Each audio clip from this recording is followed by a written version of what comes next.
Assalamualaikum warahmatullahi wabarakatuh. Selamat siang teman-teman.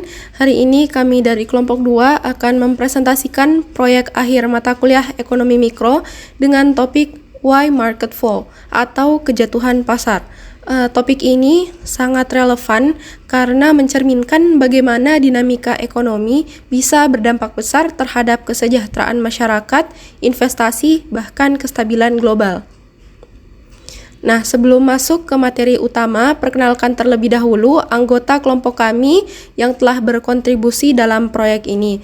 Saya Sheila Nur Aulia Fajar sebagai pembicara pertama, lalu ada Livia, Nabila, Yola, Anindya, Halis, Nazrul, dan Zalza. Kami semua merupakan mahasiswa ilmu aktuaria Universitas Hasanuddin angkatan 2024. Sebelum kami masuk ke penjelasan pertama, mari kita lihat dulu bagaimana gambaran umum mengenai topik yang akan kami bahas hari ini. Seperti yang bisa teman-teman lihat pada slide ini, totalnya ada 8 poin utama yang akan kami rangkum untuk menjelaskan secara menyeluruh tentang fenomena kejatuhan pasar.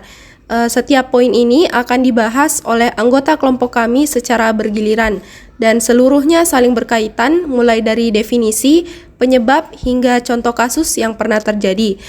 Dengan pemahaman menyeluruh terhadap poin-poin tersebut, kita akan melihat bagaimana kompleks dan luasnya dampak kejatuhan pasar terhadap ekonomi secara keseluruhan. Mari kita lihat mulai dari poin pertama, apa sebenarnya kejatuhan pasar itu. Nah, jadi kejatuhan pasar pada dasarnya adalah kondisi ketika harga-harga aset keuangan seperti saham, obligasi atau instrumen investasi turun secara drastis dan berkelanjutan dalam waktu yang relatif singkat. Tapi kejatuhan ini bukan hanya soal satu atau dua perusahaan yang turun. Yang disebut kejatuhan pasar itu ketika penurunan ini terjadi secara luas mencakup sebagian besar aset di pasar atau dalam satu sektor industri besar seperti sektor teknologi, keuangan, atau energi. Nah, untuk membayangkannya dalam kehidupan sehari-hari, bayangkan kita berada di sebuah mall, pusat perbelanjaan besar, dan hampir semua toko tiba-tiba menurunkan harga barangnya secara ekstrim dalam waktu yang bersamaan. Bukan karena ada yang promo, tapi karena terjadi kepanikan. Misalnya, karena kabar bahwa akan terjadi krisis ekonomi atau sistem pembayaran yang akan bermasalah. Nah, konsumen akan jadi khawatir, pedagang panik, semua mulai menjual dengan harga yang sangat murah untuk menghindari kerugian yang lebih besar. Nah, seperti inilah cerminan sederhana dari apa yang terjadi di pasar keuangan saat terjadi kejatuhan pasar. Di dalam dunia investasi, kejatuhan pasar bisa dipicu oleh berbagai hal. Misal dari krisis ekonomi global, konflik geopolitik, kegagalan sistem keuangan, hingga kepanikan massal yang menyebar lewat berita atau media sosial. Yang membuat ini menjadi perhatian yang serius itu dampaknya yang luas, bukan hanya investor tapi juga kita sebagai masyarakat umum, karena nilai pensiun yang turun, suku bunga bisa meningkat, pengangguran bahkan bisa meningkat, dan kepercayaan terhadap ekonomi itu bisa runtuh. Jadi kejatuhan pasar bukan hanya istilah teknis di dunia keuangan, tapi fenomena yang punya efek nyata dan dan langsung terhadap kehidupan kita sehari-hari. Mungkin itu saja dari saya lanjut ke materi selanjutnya. Kita masuk di materi penurunan ekonomi dan resesi ekonomi. Nah, sebelum itu kita harus mengetahui dulu apa perbedaannya penurunan ekonomi dan resesi ekonomi. Kalau penurunan ekonomi itu dia terjadi ketika aktivitas ekonomi secara keseluruhan itu melambat. Nah, penurunan ekonomi salah satunya ditandai dengan penurunan konsumsi dan investasi, dan juga tingkat belanja masyarakat dan bisnis menurun. Nah, penurunan ekonomi ini bisa bersifat sementara. Sedangkan resesi ekonomi adalah kondisi kontraksi ekonomi yang berlangsung selama minimal 2 kuartal berturut-turut, yang biasanya ditandai dengan penurunan PDB, kenaikan pengangguran, melemahnya sektor produksi, perdagangan, dan investasi. Nah, resesi adalah bentuk penurunan ekonomi yang lebih serius dan berkepanjangan. Jadi, bisa kita lihat dengan jelas perbedaannya kalau penurunan ekonomi itu bisa bersifat sementara, sedangkan resesi ekonomi itu penurunan ekonomi yang lebih serius dan berlangsung cukup lama atau berkepanjangan. Kemudian kita harus juga mengetahui penyebab penurunan ekonomi dan resesi. Banyak faktor, tapi ini faktor utamanya. Yang pertama itu demand shock atau guncangan permintaan. Nah, konsumen dan bisnis mengurangi belanja karena misalnya pandemi COVID-19. Nah, ini kan pandemi ini banyak yang di PHK, karyawan-karyawan banyak di PHK karena perusahaannya bangkrut. Jadi otomatis konsumen itu pasti mengurangi belanjanya karena ekonomi lagi turun-turunnya kalau pandemi. Itulah kenapa contohnya itu pandemi COVID-19. Nah, itu kan banyak perusahaan-perusahaan tutup, bangkrut. Itu sudah pasti menyebabkan penurunan ekonomi. Kemudian kenaikan harga BBM dan suku bunga tinggi. Kemudian penyebab yang kedua itu supply shock atau guncangan penawaran. Nah, ini biaya produksinya melonjak. Nah, kalau biaya produksi melonjak, otomatis produksinya menurun karena biayanya semakin tinggi. Jadi otomatis dia kayak tekan itu produksinya, jangan terlalu banyak. Nah, ini menyebabkan suplai barang atau jasa menjadi berkurang. Kemudian yang ketiga, kebijakan moneter yang ketat. Bank sentral menaikkan suku bunga untuk menekan inflasi sehingga konsumen dan investasi menurun. Jadi ketika bank sentral menaikkan itu suku bunga, pasti sudah bisa dipastikan yang mau investasi itu pasti menurun karena bunganya lagi tinggi-tingginya gitu. Kemudian, nah, ciri-ciri penurunan ekonomi dan resesi. Ciri-ciri itu ada 3. Yang pertama, penurunan PDB. PDB itu produk domestik bruto. Nah, penurunan domestik bruto itu adalah ukuran total output barang dan jasa suatu negara. Ketika PDB menurun, ini menunjukkan aktivitas ekonomi yang melambat. Permintaan barang dan jasa berkurang, perusahaan menjual lebih sedikit produk sehingga pendapatan dan labanya menurun. Jadi, kalau misalnya permintaan barang dan jasanya berkurang, pasti perusahaan menjual barangnya lebih sedikit atau produknya lebih sedikit, dan otomatis pendapatan dan laba perusahaan tersebut itu pasti menurun. Nah, apa dampaknya ke pasar? Dampaknya ke pasar itu investor memperkirakan laba perusahaan akan turun sehingga valuasi saham menjadi terlalu tinggi. Akibatnya, mereka mulai menjual saham dan harga sahamnya pasti jatuh turun karena kalau misalnya ini investor memperkirakan laba perusahaannya itu akan turun, pasti mereka mulai berbondong-bondong untuk menjual saham mereka gitu. Jadi pasti harga sahamnya akan menurun. Kemudian yang kedua, meningkatnya pengangguran. Nah, ketika banyak orang kehilangan pekerjaan, konsumsi rumah tangga menurun karena daya belinya mereka berkurang. Nah, permintaan barang dan jasa akan semakin menurun juga. Kemudian habis itu kalau misalnya permintaan barang dan jasa semakin menurun, perusahaan pasti akan kehilangan pelanggan dan makin memperburuk penjualan. Apa dampaknya ke pasar? Pasar melihat bahwa kondisi ini akan terus menekan pertumbuhan ekonomi dan laba perusahaan, sehingga meningkatkan pesimisme investor dan lebih banyak penjualan saham sehingga pasar menurun. Karena misalnya gini, kalau misalnya pengangguran meningkat, otomatis ibu-ibu rumah tangga akan mengurangi pembelian barang dan jasanya gitu. Terus yang terakhir, laba perusahaan turun atau berkurangnya laba perusahaan. Nah, saat ekonomi menurun atau melambat, biaya perusahaan tetap ada. Seperti misalnya gaji. Nah, kan perusahaan tetap memberikan gaji kepada karyawannya, tetapi pendapatannya perusahaan itu menurun. Nah, maka margin keuntungan menipis atau bahkan merugi itu perusahaannya. Nah, perusahaan mungkin memangkas dividen atau tidak berinvestasi dalam pertumbuhan. Nah, apa dampaknya ke pasar? Saham dinilai berdasarkan ekspektasi laba masa depan. Jika laba turun, nilai wajar saham dipastikan ikut turun. Kemudian investor menjual saham karena return di masa depan tidak menarik lagi. Nah, jadi efeknya ke pasar itu harga sahamnya anjlok. Jadi itulah tadi beberapa ciri-ciri penurunan ekonomi dan resesi beserta penjelasannya, serta efeknya ke pasar apa dan dampak konsumnya apa. Nah, materi selanjutnya, peran inflasi dan kebijakan moneter bank sentral. Nah, sebelumnya kita harus mengetahui apa itu inflasi. Jadi, inflasi adalah kenaikan harga barang dan jasa secara umum dan terus-menerus. Nah, ketika inflasi terlalu tinggi, daya beli masyarakat menurun dan ketidakpastian ekonomi meningkat. Nah, untuk mengatasinya, bank sentral akan melakukan kebijakan moneter, seperti menaikkan suku bunga acuan demi menjaga stabilitas harga. Kebijakan ini disebut dengan kebijakan moneter kontraktif dan bertujuan untuk mengurangi konsumsi serta investasi yang terlalu tinggi. Nah, dalam kenaikan suku bunga dan biaya pinjaman, dia memiliki acuan yang menyebabkan suku bunga pinjaman di bank komersial ikut naik. Hal ini membuat pinjaman menjadi lebih mahal bagi rumah tangga maupun perusahaan.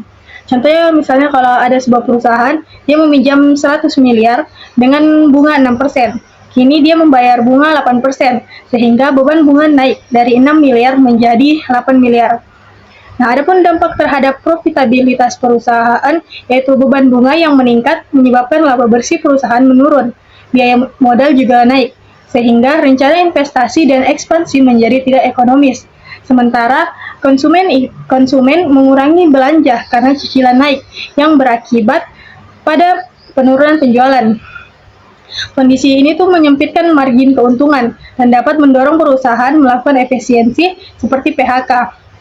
Nah, ada juga pengalihan investasi dari aset berisiko ke aset aman seperti bunga tinggi membuat aset seperti obligasi dan deposito menjadi lebih menarik karena menawarkan imbal hasil yang lebih tinggi dengan resiko yang lebih rendah.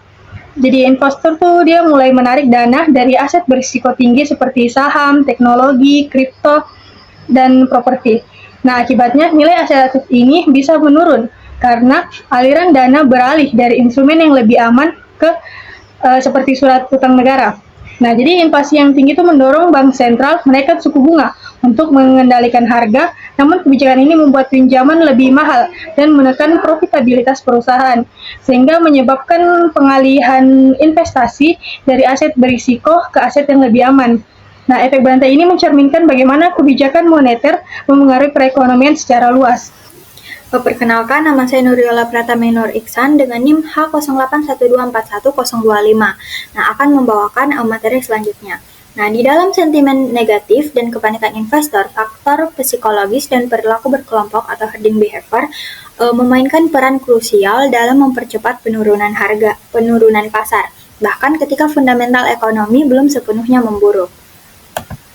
Nah, berikut beberapa mekanismenya. Yang pertama ada sentimen investor atau penggerak pasar yang irasional. Nah, sentimen investor mencerminkan emosi kolektif berupa optimisme atau pesimisme yang mempengaruhi keputusan investasi, seringkali melampaui analisis fundamental, sehingga menyebabkan dampak negatif seperti overreaction, di mana investor cenderung bereaksi berlebihan terhadap berita buruk, sehingga menjual aset secara impulsif.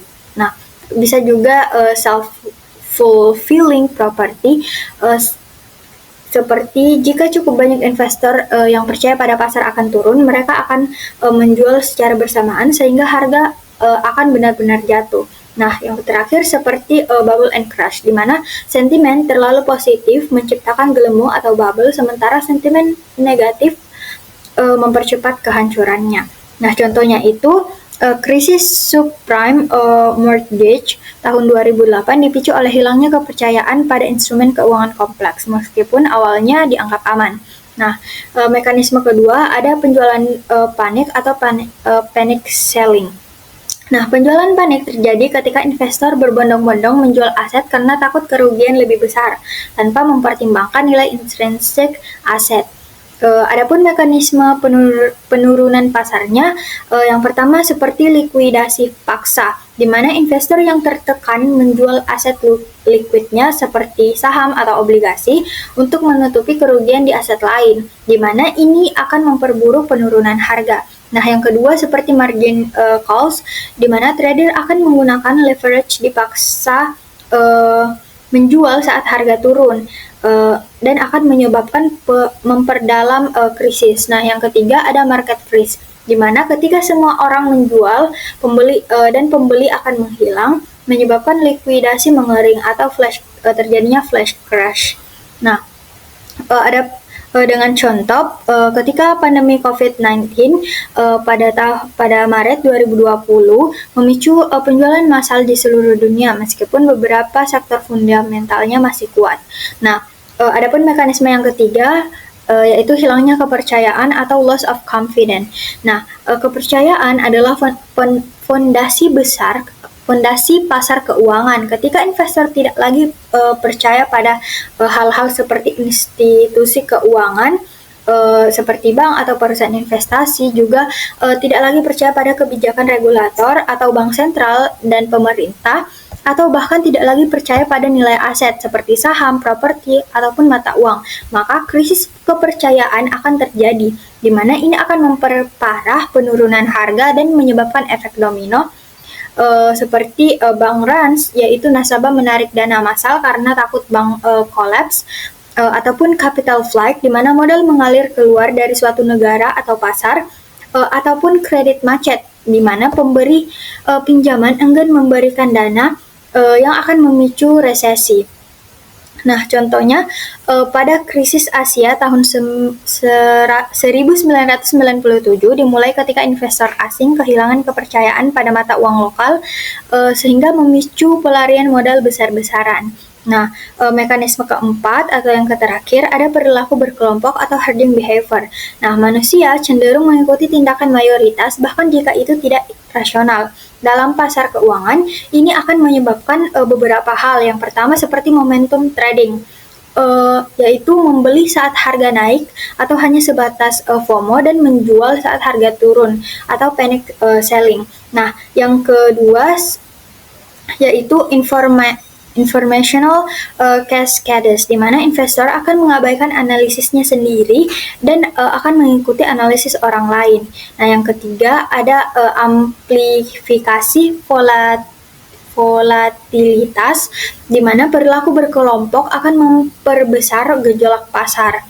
Contohnya saham GameStop pada tahun 2021 melonjak karena short squeeze yang dipicu komunitas retail investor meskipun fundamentalnya buruk. Nah, kesimpulannya faktor psikologis mempercepat penurunan pasar dikarenakan yang pertama itu karena adanya reaksi berantai atau penjualan satu investor memicu penjualan investor lain. Nah, yang kedua ada likuiditas yang menghilang, yaitu ketika semua ingin menjual dan tidak ada yang membeli. Nah, yang ketiga itu ketika fundamental terabaikan. Nah, harga aset tidak lagi mencerminkan nilai sebenarnya dikarenakan adanya FOMO tadi. Nah, yang terakhir adanya krisis kepercayaan sistemik berupa kerusakan kepercayaan merusak seluruh sistem keuangan. Nah, adapun solusi yang dapat kita lakukan, yang pertama adalah intervensi bank sentral. Yang kedua ada circuit breakers atau menghentikan perdagangan sementara, dan yang terakhir ada edukasi investor untuk mengurangi kepanikan. Nah, dengan memahami dinamika psikologis ini, investor dan regulator dapat mengambil langkah antisipatif untuk mencegah krisis yang lebih mendalam. Perkenalkan, saya Nindi Putri dengan NIM 01241021. Di sini saya selaku pemateri. Nah, saya akan membacakan tentang dampak peristiwa geopolitik dan krisis besar terhadap kejatuhan pasar. Di sini ada 4 poin. Poin yang pertama yaitu munculnya ketidakpastian global. Nah, peristiwa seperti perang, konflik politik, bencana, bahkan pandemi itu menciptakan ketidakpastian karena tidak jelasnya arah kebijakan pemerintah dan respon internasional, terus juga sulitnya memprediksi kondisi ekonomi ke depannya, dan kekhawatiran investor terhadap stabilitas keamanan hukum dan pasar. Nah, ketidakpastian ini menyebabkan turunnya kepercayaan pelaku ekonomi. Makanya itu kenapa berdampak ke kejatuhan pasar. Terus yang poin kedua yaitu gangguan terhadap aktivitas ekonomi. Di sini tuh ada 3 bagian. Yang pertama itu rantai pasok terganggu. Misalnya itu jalur distribusi barang terganggu akibat konflik bersenjata atau lockdown atau bencana alam. Terus yang kedua itu produksi dan konsumsi menurun. Misalnya aktivitas industri itu terhenti karena tenaga kerja itu terbatas, atau akses bahan baku terganggu, atau infrastruktur rusak. Terus yang ketiga itu pasar global terguncang. Misalnya negara yang sangat terintegrasi dalam pasar global menjadi sumber guncangan global. Contohnya Tiongkok saat pandemi COVID-19 atau bahkan Rusia saat perang dengan Ukraina. Nah, poin yang ketiga ada volatilitas dan kepanikan di pasar keuangan, atau biasa kita sebut aksi jual besar-besaran, yang biasa disebut juga panic selling. Contohnya itu investor cenderung menjual aset beresiko, misalnya saham dan obligasi pasar berkembang, dan beralih ke aset aman, kayak emas dan dolar Amerika Serikat. Nah, hal ini memicu penurunan tajam indeks saham dan memperburuknya kondisi pasar. Yang poin keempat ada efek domino ekonomi, seperti kebangkrutan perusahaan, terutama UMKM dan sektor padat modal. Terus juga ada PHK massal dan pengangguran meningkat. Ada juga penurunan penerimaan negara, membatasi ruang fiskal untuk respon krisis. Nah, kesimpulannya yaitu peristiwa geopolitik dan krisis besar itu mengguncang fondasi kestabilan ekonomi. Mulai dari produksi, distribusi, konsumsi, hingga sistem keuangan. Ketidakpastian yang ditimbulkan itu membuat pelaku ekonomi menahan diri atau menarik diri dari pasar, menciptakan reaksi berantai yang berujung pada kejatuhan pasar. Sekian dari saya. Baik, materi selanjutnya yaitu adalah gelembung spekulatif. Gelembung spekulatif atau gelembung ekonomi adalah kondisi di mana harga aset seperti saham, properti, atau komoditas meningkat secara drastis, melebihi nilai intrinsik atau fundamentalnya. Jadi fenomena ini tuh biasanya terjadi karena spekulasi pasar yang berlebihan, di mana para investor itu dan pelaku pasar terpengaruh oleh ekspektasi dan harapan mendapatkan keuntungan besar dalam jangka waktu singkat. Selanjutnya itu kita masuk ke dampak pecahnya gelembung spekulatif. Yang pertama itu adalah alokasi sumber daya yang salah. Jadi salah satu bahaya utama gelembung spekulatif adalah salah alokasi sumber daya, di mana itu ketika investor berbondong-bondong ke aset yang mengalami gelembung, mereka itu mengalihkan modal dari sektor-sektor ekonomi yang produktif. Salah alokasi inilah itu yang dapat menghambat pertumbuhan dan pembangunan ekonomi, karena sumber daya yang seharusnya dapat digunakan untuk inovasi, infrastruktur, atau tujuan produktif lainnya malah disalurkan ke aset yang mengalami inflasi. Contoh utama yang terkenal itu adalah gelembung.com pada akhir tahun 1990-an, di mana investasi yang berlebihan pada perusahaan-perusahaan berbasis internet akhirnya menyebabkan ledakan yang menyebabkan kerugian yang signifikan dan resesi berikutnya. Yang kedua itu adalah ketimpangan kekayaan. Jadi gelembung spekulatif ini cenderung memperburuk ketimpangan kekayaan dalam masyarakat. Ketika harga aset melonjak, mereka yang memilikinya ini mengalami peningkatan kekayaan yang substansial. Namun akumulasi kekayaan ini tuh seringkali terpusat di antara sekelompok kecil individu, sehingga memperlebar jurang antara si kaya dan si miskin. Contohnya itu adalah di mana pemilik rumah ini mengalami lonjakan nilai properti, sementara mereka yang tidak mampu membeli rumah menghadapi kenaikan harga dan keterbatasan akses ke perumahan. Selanjutnya yang ketiga yaitu ketidakstabilan keuangan. Ketika gelembung spekulatif pecah, ini tuh dapat memicu ketidakstabilan keuangan yang parah. Ketika harga anjlok, investor yang membeli aset yang digelembungkan menghadapi kerugian besar yang berpotensi menyebabkan kebangkrutan dan krisis keuangan. Yang keempat yaitu adalah resesi ekonomi. Gelembung spekulasi berpotensi menyebabkan atau memperburuk resesi ekonomi. Ketika gelembung pecah, hal ini tuh dapat menimbulkan efek berantai di seluruh perekonomian yang memengaruhi pengeluaran konsumen, investasi bisnis, dan lapangan kerja. Meletusnya gelembung pasar saham pada awal tahun 2000-an yang dikenal sebagai kehancuran.com menyebabkan resesi di Amerika Serikat. Penurunan harga saham berikutnya mengikis kepercayaan konsumen yang mengakibatkan berkurangnya pengeluaran dan kontraksi ekonomi. Selanjutnya yang kelima dan terakhir itu adalah perilaku investor dan mentalitas kawanan. Jadi gelembung spekulatif seringkali dipicu oleh perilaku investor dan mentalitas kawanan. Ketika harga naik dan optimisme meningkat, semakin banyak investor yang terjerumus ke dalam kegilaan, takut kehilangan potensi keuangan. Namun, perilaku ini tuh dapat mengarah pada ramalan yang terpenuhi dengan sendirinya, karena masuknya investor semakin menaikkan harga, bahkan ketika terlepas dari nilai fundamental.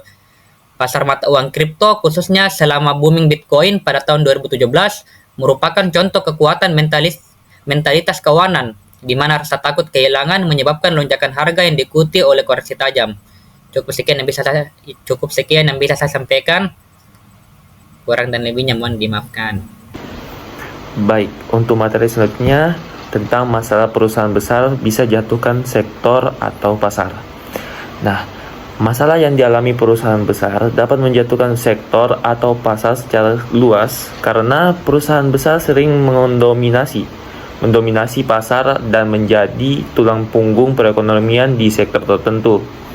Nah, ketika mereka mengalami gangguan seperti penurunan kerja, skandal, atau masalah keuangan, hal ini dapat menurunkan kepercayaannya investor, menghambat investasi, dan menyebabkan efek domino yang melemahkan sektor terkait serta pasar secara keseluruhan.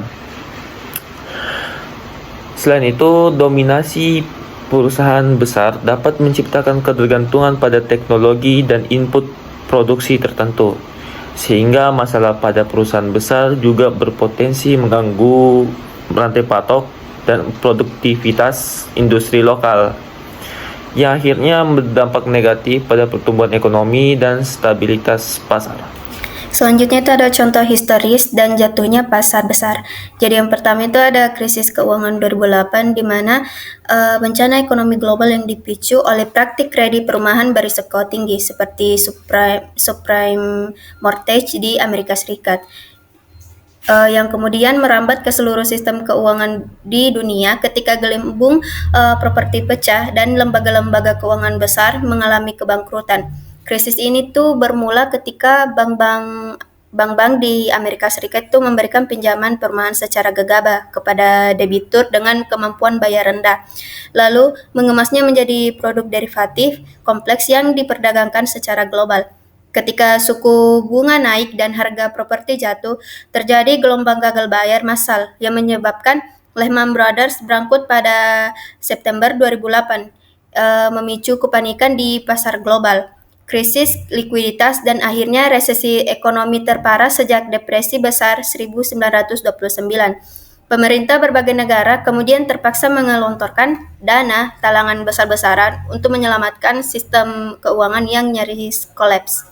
Yang selanjutnya itu, yang kedua itu ada pecahnya gelembung.com, yaitu krisis pasar saham teknologi pada tahun 2000 sampai 2002 yang terjadi ketika perusahaan-perusahaan internet seperti .com dengan modal bisnis yang tidak jelas dan valuasi berlebihan akhirnya kolaps setelah periode spekulasi masif. Jadi awalnya itu investor ramai-ramai menanamkan modal di startup internet yang menjanjikan revolusi digital. Meski banyak yang belum menghasilkan profit, saham-saham teknologi di Nasdaq melonjak hingga 400% dalam 5 tahun ya, di era 1995 sampai di tahun 2000, semata-mata karena euforia atau era internet baru.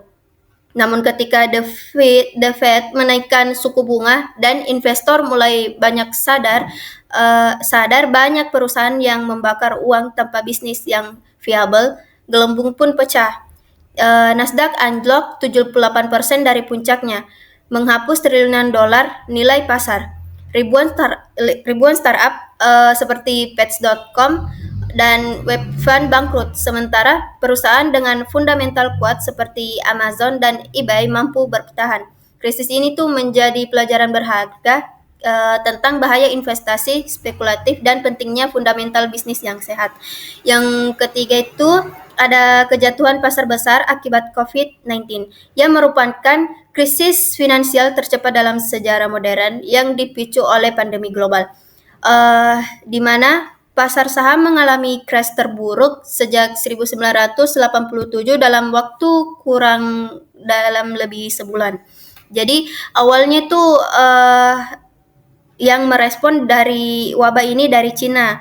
Pasar global mulai kolaps pada Februari 2020 ketika virus menyebar ke Eropa dan Amerika Serikat.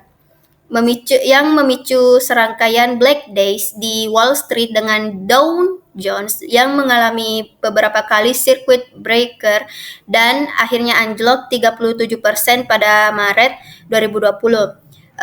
Krisis ini tuh unik karena bersumber dari goncangan non-finansial dari kesehatan masyarakat yang kemudian merambat ke seluruh sektor ekonomi yang melalui mekanisme lockdown nasional yang mematikan aktivitas bisnis, memutuskan rantai pasok global dan menyebabkan PHK massal.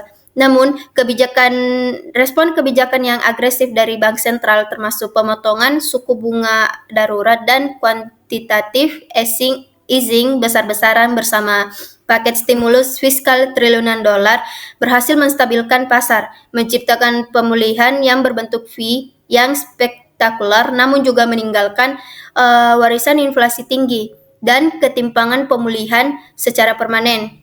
Landscape ekonomi. Krisis ini tuh mengubah secara permanen landscape ekonomi global dengan mempercepat transformasi digital dan menggeser paradigma kerja konvensional. Sekian, kurang dan lebihnya mohon dimaafkan. Terima kasih.